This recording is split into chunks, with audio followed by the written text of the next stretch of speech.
Hey, what's going on, everybody? Welcome to another Sir G's video. And in today's video, we're going to be talking about one of the most darkest plot twists in anime history. The Sage's Stone, the Grand Elixir, the Celestial Stone, the Red Tincture, the Fifth Element. Just as it could take on many names, it also has the ability to take on many forms. This object, or this element, is called the Philosopher's Stone. Now, these things are ridiculously powerful, but before I even get ahead of myself, I should probably talk about the biggest elephant in the room about these things. The one important factor that you must take from this is that the Philosopher's Stones were made by sacrificing human lives. Yes, these things are made up of human lives. In the early stages of the show, Edward and Alphonse made it their sole objective, no pun intended, to find the Philosopher's Stone in order to restore their bodies. However, in episode 6, Edward, Alphonse, and Alex Armstrong took a visit to see Tim Marco on the Philosopher's Stone, where Marco begged and pleaded for Edward not to go seek out information on it, as it has a evil, dark, twisted research to it, but Edward still persists and still wants the Philosopher's Stone and its information. But Tim Marco refuses to give up any information. However, after they got to the train station, Edward would then be approached by Tim Marco and was given instructions on where to find his information on the recipes of the Philosopher's Stone. However, after realizing the dark truth about the Philosopher's Stones, after so many days of research, the two brothers decided not to use the Philosopher's Stones to get their bodies back, as they did discover the real reason why Tim Marco didn't want to give them the recipes in the first place. It was because the Philosopher's Stones, like I said before, were made from human lives, and they vowed from then on to never use the Philosopher's Stones to get their bodies back, but instead try to find another way to get their bodies instead. As for how powerful the Philosopher's Stones are, it basically depends on how many people were sacrificed. The more souls there are, the more powerful the Philosopher's Stone is. During Edward, Alphonse, and Alex's visit with Marco, Marco tells them that the Philosopher's Stone was so powerful that it eradicated majority of all the Ishvalans during the Ishvalan Civil War, and they even managed to kidnap 5 remaining Ishvalans and sacrificed 5 of them just to create one powerful Philosopher's Stone, and gave that Philosopher's Stone to Kimberly himself, who he used to kill guards just because for the fun of it.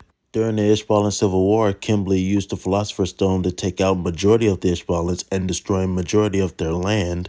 In episode 41, during Kimberly and Edward's battle in the mine, Kimberly used the Philosopher's Stone that he had in his mouth to create a massive explosion that destroyed majority of the vicinity that him and Edward and the 2 chimeras was in. The Philosopher's Stone was powerful enough to destroy the entire city of Xerxes in one single night after von Hohenheim was betrayed by the dwarf in the flask. Another thing I forgot to mention about the Philosopher's Stones, the Philosopher's Stones are also so powerful that they're able to bypass the law of equivalent exchange, which is the #1 rule that all alchemists must always follow. Nothing can be created from nothing or out of thin air. But the Philosopher's Stone, however, is able to do that and is able to bypass the law of equivalent exchange, making anything out of thin air, transforming anything into whatever the person wants. In episode 52, Alphonse used the Philosopher's Stone that Mr. Heinkel gave him to fight Kimberly and Pride at the same time, while regenerating his armor limbs and turning his foot into a sword and bypassing the law of equivalent exchange, allowing him to gain the upper hand in the fight. And the 7 homunculi are powerful, and they themselves are powered by Philosopher's Stones. This guy eradicated all of Xerxes just to create a Philosopher's Stone just for him to absorb and give half of the souls that he has to von Hohenheim. Not only did he sacrifice Xerxes just to get a Philosopher's Stone and absorb it, he also sacrificed 50 million people, the entire population of Amestris, just to create a Philosopher's Stone strong enough to absorb the power of quote-unquote God for himself. And then there are these 2 dumbasses, Isaac McDougall and Father Cornello. Isaac McDougall died to King Bradley, but before he died to King Bradley, we already got confirmation by Lust that he had overused the Philosopher's Stone anyway, so he was going to die regardless. And as for Father Cornello, he used the Philosopher's Stone to create like a flower statue or the sun god Leto statue.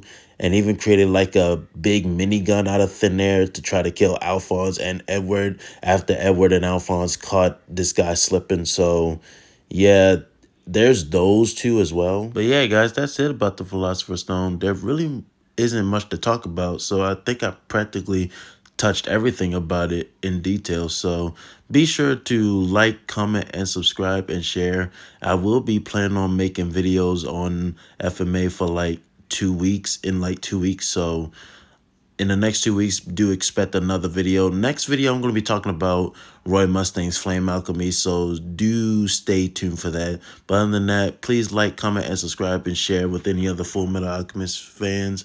And I'll see you guys later. Peace.